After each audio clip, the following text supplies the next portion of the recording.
आज CA inter का result लगा है। ठीक है, इसमें से कुछ पास हुए हैं, कुछ पास हुए हैं और काफ़ी सारे फेल भी हुए हैं। और सीए में ये बहुत कॉमन है कि बहुत लोग फेल होते हैं, बट फिर भी एक एक्सपेक्टेशन रहती है कि हम शायद पास हो जाएंगे, हम कुछ परसेंटेज में आ जाएंगे। बट बहुत लोगों की उम्मीदें खरी नहीं उतर पाती। बट ऐसा नहीं है कि अगर आज ये रिजल्ट लगा है तो ज़िंदगी भर यही रिजल्ट लगेगा। तो सबसे पहले तो मैं यही एडवाइस करूँगी कि जितना रोना है आप रो लो, लड़का हो लड़की हो डजेंट मैटर, क्योंकि रोने से ही आप रिलैक्स हो गए। कुछ लोगों का अंदाज होता है कि वो अपना मूड चेंज कर लेते हैं, वो आपका अपना अपना स्टाइल है। बट अगर आपको रोना आ रहा है तो रो लो, क्योंकि रोने की बात है कि फेलियर देखना अपने आप में एक बहुत बड़ा शॉक होता है। क्योंकि हम पूरी प्रिपरेशन करते हैं, हम इतनी मेहनत करते हैं, हम इतना सैक्रिफाइस करते हैं, और उसके बाद अगर हमें रिजल्ट नहीं मिल पाता है तो वो डाइजेस्ट करना, उसमें बहुत टाइम जाता है। आई एम नॉट सेइंग कि फर्स्ट अटेम्प्ट में पास करना बहुत आसान होता है, ऑफकोर्स उतना ही डिफ़िकल्ट होता है, बट द मोस्ट डिफ़िकल्ट कि तुम फेल हो रहे हो उसके बाद पास होना। क्योंकि जब हम फेल होते हैं तो इट्स जस्ट नॉट कि हमें वापस से अटेम्प्ट देना है, हमें वो अटेम्प्ट देना पड़ता है विथ लॉट ऑफ बर्डन कि आगे क्या होगा, लॉट ऑफ बर्डन कि अगले 2 महीने 3 महीने जो भी है 4 महीने आपके वेस्ट हो गए हैं। ठीक है, अब वेस्ट होने वाले हैं। अगेन बर्डन कि इसके बाद भी रिजल्ट लगेगा क्या, अगेन उन बुक्स को देखना, अगेन अपने पेरेंट्स को आपको फेस करना पड़ता है, आपको सोसाइटी को फेस करना पड़ता है। भले ही सबको पता है कि सीए इज डिफिकल्ट, फेल होते हैं, उसके बाद भी लोग आपको उसी नज़र से देखते हैं कि यार ये कैसे फेल हो गया, इतना तो पढ़ता था या इतनी तो पढ़ती थी। बट इट्स नॉट ऑलवेज कि तुम सही मतलब कितने आवर्स पढ़ रहे हो। इट्स अबाउट कि तुम्हारी अंडरस्टैंडिंग कितनी है, तुमने कितने रिविजन्स किए हैं, या तुम उस टाइम पे तुम्हें क्या क्लिक होता है पेपर के टाइम पे, कितना याद आता है, तुम पैनिक होते हो नहीं होते हो, तुम्हारी सराउंडिंग, बहुत सारी चीज़ें मैटर करती है। तो ब्लेम किसी और को देना भी अच्छी बात नहीं है, ब्लेम बहुत ज़्यादा खुद को देना भी, ब्लेम गेम का मैटर ही नहीं है कोई। इसमें हमें सिंपल एनालाइज करना है। मैं जानती हूँ अभी आप बहुत ज़्यादा फ्रस्ट्रेटेड फील कर रहे हो, स्पेशली वो लोग जो 2 अटैम्प्ट 3 अटैम्प्ट 4 अटैम्प्ट जिनके हो चुके हैं। इट्स नॉट ईजी है, totally understand. It's not easy कि आप बार बार आप अपने आप पे डाउट करने लगते हो। आपको ऐसा लगता है कि मुझे कंटिन्यू करना भी चाहिए या नहीं। यहाँ से स्टार्टिंग होती है, इतना टाइम हो गया है मैं अटेम्प्ट देता हूँ, या इतना टाइम हो गया है वही लूप में मैं फंस गई हूँ, घर वाले भी बोल रहे हैं छोड़ दे, नहीं हो रहा है तो कुछ और देख लेना। एंड हम इस कश्मकश में फंस जाते हैं कि हम आगे बढ़े या ना बढ़े। हर अटेम्प्ट में हमें यही क्वेश्चन रहता है कि अब आगे क्या। And it's a very very valid question. वो ये सब कुछ वो लोग नहीं समझेंगे जो फर्स्ट अटेम्प्ट में सेकेंड अटेम्प्ट में पास हुए, जिनको मल्टीपल अटेम्प्ट्स लग चुके हैं, जिनकी उम्र बढ़ रही है, बाकी लोग आगे बढ़ रहे हैं, वो आगे नहीं बढ़ पा रहे। ये सब कुछ उनके लिए बहुत ज़्यादा मैटर करता है। करेक्ट? तो I am totally getting it कि आप बहुत ज़्यादा ब्रोकन डाउन हो चुके हो, एंड आपका हक भी बनता है आज के दिन ब्रोकन डाउन रहने का। बट हमें आगे के बारे में सोचना ज़रूरी है, यहाँ से भी सोचना ज़रूरी है कि हमें ये कंटिन्यू करना है क्या। आई एम नॉट सेइंग कि आपको कंटिन्यू नहीं करना चाहिए या आपको कंटिन्यू करना चाहिए, नहीं आप अपने सपने कैसे छोड़ सकते हो। I am very practical about it. कुछ लोग ऐसे होते हैं जैसे अगर किसका स्कोर एकदम पास में भी नहीं है, 100 मार्क का डिफरेंस है, 150 मार्क का डिफरेंस है, या हार्डली जो एग्रीगेट बन रहा है वो 100 के अंदर है, ठीक है, तो उन लोगों ने अगर छोड़ दिया तो बहुत अच्छी बात है, और जो सिर्फ 1-2 मार्क्स से बचे हैं वो अगले अटेम्प्ट में पास हो जाए, ऐसा कुछ भी क्लेम नहीं किया जा सकता किसी भी चीज़ में। हो सकता है जो आज 100 के नीचे है या 80 जिसका एग्रीगेट है, हो सकता है उसे कुछ ऐसी डायरेक्शन मिल जाए, ऐसा कोई गाइडेंस मिल जाए जिससे वो अगले अटेम्प्ट में पास हो जाए। या हो सकता है जो 2-3 मार्क्स जिसके बचे हैं उसके और 3 अटेम्प्ट तक 2-3 मार्क्स ही बचे रह जाए। तो सब कुछ भी कंक्लूजन नहीं डाल सकते। I am saying this very practical word to you कि you have to decide for yourself, क्योंकि आपको पता है आपकी कैपेसिटी क्या है, आपको पता है कि आपकी क्या क्या गलतियां हो रही है, आपको पता है कि आप कितना डेडिकेशन दे पा रहे हो, आपको कितना इंटरेस्ट आ रहा है, आपकी कितनी मेंटल कंडीशन है, because nothing is more than your mental and physical condition, not even the CA degree.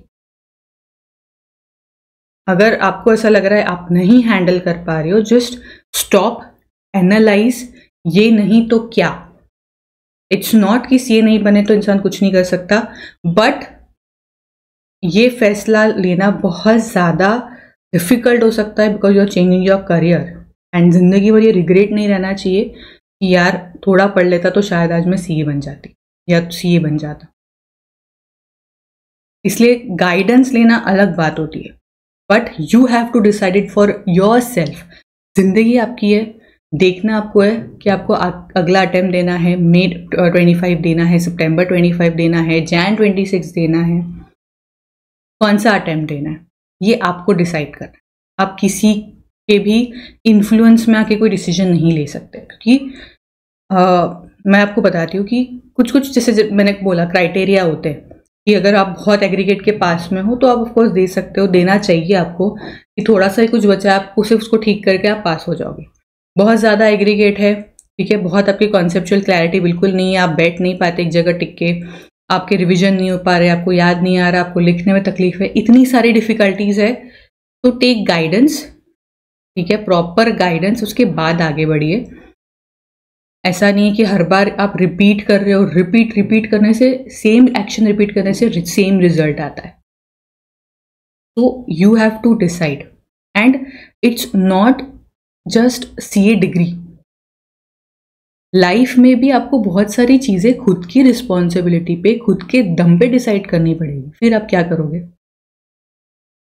आपको ही पता है ना कि आपकी लेवल क्या है, आपको पता है कि आपने क्या, हमें पता होता है, सबको पता होता है कि हमने क्या गलतियां की है, हमने क्या, कितना हमने डेडिकेशन से पढ़ा, कोई कॉन्सेप्ट हम पढ़ रहे थे तो हमसे वर्डिंग पढ़ के हमने आगे छोड़ दिया, क्या हमने उस कॉन्सेप्ट में इंटरेस्ट लिया, क्या हमें उस कॉन्सेप्ट को पूरा अच्छे से समझा कि उसके ऊपर कोई भी क्वेश्चन का है, किसी भी तरह का क्वेश्चन है हम सॉल्व कर सकते हैं, क्या उस लेवल का कॉन्सेप्ट हमने समझा, क्या हमने उतनी रिवीजन की कि हम उसको याद रख पाए पेपर के टाइम पे, क्या हमने उतनी राइटिंग प्रैक्टिस की कि बस ऊपर का पढ़ के हम चले गए, क्या हम उतने शांत थे पेपर के टाइम पे कि हम लिख पाए।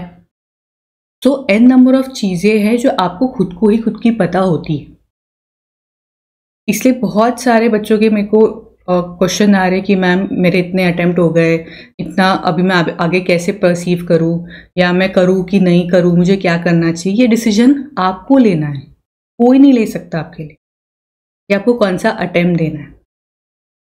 हो सकता है आपका पूरा प्रिपरेशन हो गया है, बट आपका माइंडसेट वैसा नहीं है, आप फेलियर से इतने डिस्ट्रैक्ट हो चुके हो कि आप शायद मेरा अटेम्प्ट ना दे पाऊँ। तो इसीलिए किसी को भी पूछने से बेटर गाइडेंस लेना, मैं बार बार बोल रही हूँ, गाइडेंस लेना इट्स ओके, बट किसी के इन्फ्लुएंस में आके किसी बोलने से आप कोई डिसीजन ले रहे हो, दैट्स नॉट करेक्ट। ठीक है, एंड ठीक है यार, होता है, जब आप आगे बढ़ जाओगे ना लाइफ में, जब आप CA बन जाओगे या नहीं भी बनोगे, बट लाइफ में कुछ ना कुछ सक्सेसफुल कर लोगे, तो ये जो फेलियर है ना, ये किसी को याद नहीं रहने वाले। आपको याद रहेंगे इसके लेसन्स जो इस फेलियर से आप सीखने वाले हो। एंड CA की सबसे अच्छी बात यही है कि वो आपको बहुत सारे लेसन सिखाता है अनजाने में ही। कौन आपके दोस्त है, कौन नहीं है, कौन आपके वेलफिशर है, कौन नहीं है, आपकी क्या कैपेसिटी है, क्या आप अपने डिसीजंस ले सकते हो, क्या आप अपनी रिस्पॉन्सिबिलिटी उठा सकते हो? क्या आप अपने आप को एनालाइज कर सकते हो? ये सब चीज़ें आपको सीए सिखाता है। तो ये अब आपको डिसाइड करना है कि आपको रीस्टार्ट करना है या आपको कोर्स बदलना है। रीस्टार्ट कर रहे हो तो वेरी गुड, बिकॉज ये मेरा मानना है कि हम जब किसी कोर्स में जाते हैं या हम कोई भी चीज़ स्टार्ट करते हैं और जिसको हमने बहुत टाइम दिया है, बहुत एफर्ट्स दिए, बहुत सेक्रीफाइस दिया है, तो एक हमारी रिस्पॉन्सिबिलिटी बनती है या हम ये चाहते हैं कि हम उसको कंप्लीट करें, हम उसका एंड देखें, क्योंकि वो जो एक सीए डिग्री मिलने का जो खुशी है ना, दैट इज़ अनबीटेबल। जब वो डिग्री तुम्हारे हाथ में आएगी ना, यू विल सी कि लोगों के रिएक्शन कैसे बदलते हैं, यू विल सी तुम अपने आप के बारे में क्या सोचते हो। एनवायरनमेंट बदल जाता है बॉस। डिग्री आने के बाद तुमने ऐसा लगता है तुमने कुछ फाड़ दिया है, कुछ तोड़ दिया है जबरदस्त। तो उस डिग्री का इतना इम्पैक्ट है, but it's not over you, it's not over your mental condition. It's not कि अगर तुम नहीं बन रहे हो या नहीं हो पा रहा है तो जिंदगी खत्म हो जा रही है। ऐसा नहीं होता है बॉस। जिंदगी बहुत बड़ी है, जिंदगी में बहुत कुछ हो सकता है, बट मेक श्योर कि आप क्यों छोड़ रहे हो। इसलिए छोड़ रहे हो कि आपको मेहनत करनी पड़ रही है, तो हेलो, मेहनत हर जगह करनी पड़ती है, कहीं भी जाओगे इजी नहीं होता, तो मेहनत से भाग के नहीं छोड़ना है। हाँ, बट आप बोलते हो, कोई बोलता है ना कि जैसे मछली को अगर पेड़ पे चढ़ने बोलो तो वो नहीं चढ़ पाएगी। If you are in that category, तो फिर आपको हो सकता है सोचना चाहिए, ठीक है। बट मेरी मानो तो कोशिश करो, सही डायरेक्शन लो, एक बार कोशिश करो, ठीक है। बट अगर आप बिल्कुल ही ख़त्म हो चुके हो कि अब नहीं होने वाला, दैट्स इट, तो फिर आपको सोचना चाहिए कि आपको आगे क्या करना है। And you should have that full fledge plan, क्योंकि आपके पेरेंट्स का भी इसमें बहुत सेक्रीफाइस, बहुत पैसा, बहुत टाइम लगा हुआ है, ठीक है। तो उसको भी आपको कंसिडर करना पड़ेगा। आप जब नेक्स्ट टाइम स्टार्ट करोगे तो जैसे मैंने बोला कि आप प्रॉपर गाइडेंस लेके स्टार्ट करो। इससे पूछो कि कैसे मैं पढ़ाई करूं या क्या मेरी डिफ़िकल्टी है उसको कैसे सॉल्व करूं। अगर आपको प्रॉब्लम्स आ रही है, आप मेरे से कांटेक्ट कर सकते हो। हमारा टेलीग्राम चैनल ज्वाइन करके वहाँ हम 1 to 1 आपकी जो भी प्रॉब्लम्स है वो डिस्कस कर सकते हैं, ठीक है। फिर उसके बाद शांति से बैठ के प्लान बनाओ, एक प्रैक्टिकल प्लान। ये नहीं कि मैं 14 घंटे पढ़ूंगा। तुम्हारी कैपेसिटी क्या है वो तुम्हें पहले देखना है। कोई 14 घंटे पढ़ रहा है इसलिए तुम 14 घंटे पढ़ोगे, ये नहीं होता। कोई एक ही सब्जेक्ट 4 दिन लेके बैठा है तो तुम भी 4 दिन लेके बैठोगे, ऐसा नहीं होता। तुम 1 घंटे में ही 1 घंटा ही पढ़ सकते हो फोकस से कोई सब्जेक्ट, तो 1 घंटा ही पढ़ो ना यार। It's not a copy paste. तुम एक जैसा दिमाग लेके नहीं पैदा हुए हो, तो तुम किसी AIR की या किसी दोस्त की स्ट्रेटेजी को कैसे कॉपी कर सकते हो। सिर्फ एंड ऐसा है कि क्वेश्चनर ने क्वेश्चन पूछा है, क्वेश्चन जो पेपर सेटर है उसने क्वेश्चन पूछा है, उसका प्रॉपर आंसर आना चाहिए। उसके लिए तुम्हें क्या चाहिए, कॉन्सेप्ट क्लैरिटी चाहिए। फिर वो 1 घंटा बैठ के आए या 4 दिन कंटिन्यूस पढ़ के आए एक सब्जेक्ट, क्या फर्क पड़ता है। कॉन्सेप्ट क्लियर होना इंपॉर्टेंट है। फिर वो तुमने ट्यूशन से पढ़ा है या फिर तुमने यूट्यूब में सर्च किया है या गूगल में सर्च किया है, क्या फ़र्क पड़ता है। कॉन्सेप्ट क्लियर करना है ना, दैट्स आवर बॉटम लाइन, ठीक है। किसी ने बोला 4 रिवीजन करना है, अरे मेरी तो 2 ही हुई, कॉन्फिडेंस लूज। अरे पर तुमको 2 में याद आ रहा है ना, 4 की ज़रूरत क्या है। समझ में आ रहा है। किसी किसी को राइटिंग प्रैक्टिस की कोई ज़रूरत नहीं है, मैं तो लिख लूँगी, पर तुमको है तो 1 रिवीजन कम करो, राइटिंग प्रैक्टिस करो, पेपर सॉल्व करो, क्वेश्चंस देखो। किसी को कॉन्सेप्ट समझ गया तो क्वेश्चन आंसर कर सकता है। हो सकता है तुम्हें कॉन्सेप्ट समझने के बाद भी तुम्हें क्वेश्चन ना समझे, तो तुम क्वेश्चन प्रैक्टिस करो। बॉटम याद रखो कि ये क्वेश्चन है, उसको समझना है, उसको प्रॉपरली आंसर करना है। इसके लिए क्या तुम कर सकते हो, तुम्हारी कैपेसिटी के अंदर वो करके छोड़ो। कस्टमाइज प्लान बोलते हैं ना उसको, वो तुम्हें करना है, किसी को कॉपी नहीं करना। यही बहुत लोग करते हैं, इसीलिए मैं आपको बार बार बोलती हूँ। एंड एवरी डे सुबह उठने के बाद यू हैव टू मैनिफेस्ट कि मैं पास हो रही हूँ, मैं इतने मार्क्स से पास हो रही हूँ या इतने मार्क्स से पास हो रहा हूँ, या पर्टिकुलर सब्जेक्ट में भी आप मार्क्स एज्यूम कर सकते हो। वो तुम्हें मार्कशीट तुम्हें एवरी डे एज्यूम करनी है, क्योंकि होता क्या है, हम स्टार्ट बहुत जोश जोश में करते हैं, फिर हम थक जाते हैं, फिर हम छोड़ देते हैं, फिर हमें याद आता है, फिर हम, ऐसा नहीं होता। पास करने के लिए ये पढ़ाई नहीं करनी पड़ती। अगर हम अपने दिमाग को रोज याद दिलाए कि मेरा गोल क्या है, मुझे क्या करना है, तो ही वो उस डायरेक्शन में काम करेगा। तो you have to manifest every day, every morning, अपने आप को एवरी टाइम, जब भी तुम फोन स्क्रॉल करो, अपने स्क्रीन जो भी लॉक स्क्रीन होती है उसके ऊपर ही अपना रिजल्ट लगा के रख दो। एडिट करना तो आता है ना, रिजल्ट लगा के रख दो, ताकि फोन उठाए तो तुमको समझ में आए तुमको ये टारगेट अचीव करना है, तो तुम फोन रख दो। टाइम पास करने के लिए, डिस्ट्रैक्ट करने के लिए बहुत चीज़ें। तुम्हें अगर अपना गोल क्लियर है तो कोई चीज़ तुम्हें डिस्ट्रैक्ट नहीं कर सकती। वैसे बहुत तरीके अपनाने पड़ते हैं अलग अलग। रोज़ लिखो कि मैं कितने मार्क्स लाने वाला हूँ, अपने आप में इमेजिन करो कि कैसे मेरे घर वाले खुश होंगे, कैसे मैं खुश होंगी जैसी रिजल्ट लगेगा। You have to manifest this things. तो तुम्हारा दिमाग, उसको पता रहेगा उसकी प्रायोरिटी क्या है आज के दिन की, उसको एग्जैक्ट प्लान पता कि इतने इतने घंटे मुझे ये सब्जेक्ट पढ़ना है, उसमें इतना पोर्शन कंप्लीट होना चाहिए, बट बशर्ते कॉन्सेप्ट क्लियरिटी ज़्यादा ज़रूरी है। अगर तुम एक दिन में 10 पेजेस पढ़ रहे हो बट उसमें कॉन्सेप्ट क्लियर नहीं हो रहे, तो 10 पेजेस पढ़ने का कोई मतलब नहीं है। हाँ, कॉन्सेप्ट क्लियर हो रहे हैं, सब समझ में आ रहा है, उसके बाद भी 10 पेजेस पढ़ने हो रहे हैं, तो तुम उस हिसाब से प्लान बना सकते। पढ़ने पलटाने का प्लान मत बनाना। और सब्जेक्ट में इंटरेस्ट लो, एक दूसरे को उसको मैच करो। टैग्स भी पढ़ रहे हो तो ये सेक्शन है, तो उस सेक्शन का किसी और से क्या कनेक्शन है। ऑडिट भी पढ़ रहे हो तो हम रेगुलर बेसिस पे वो ऑडिट अगर घर में करें तो उसको कैसे इम्प्लीमेंट करेंगे, इसके कौन से ऐसे से कौन सा ऐसे जुड़ा हुआ है, ये सब एक। और अगर हम सही में कोई ऑडिट करने जा रहे हैं तो हम उसको कैसे चेक करेंगे, ये सब चीज़ें तुम्हें अपने आप से क्वेश्चन पूछनी पड़ेगी। तुम्हें सब्जेक्ट में इंटरेस्ट लेना पड़ेगा। सिर्फ रट्टा मारने से या पढ़ लेने से फटाफट या लेक्चर सुन लेने से नहीं होता। आधे बच्चे तो ट्यूशन लगा लेते तो उनको ऐसा लगता कि बस सर या मैम ही पास कर ले आएंगे, ऐसा नहीं होता। बहुत स्टूडेंट बैठे रहते हैं उनके सामने, कोई पास होता है कोई फेल होता है। क्यों?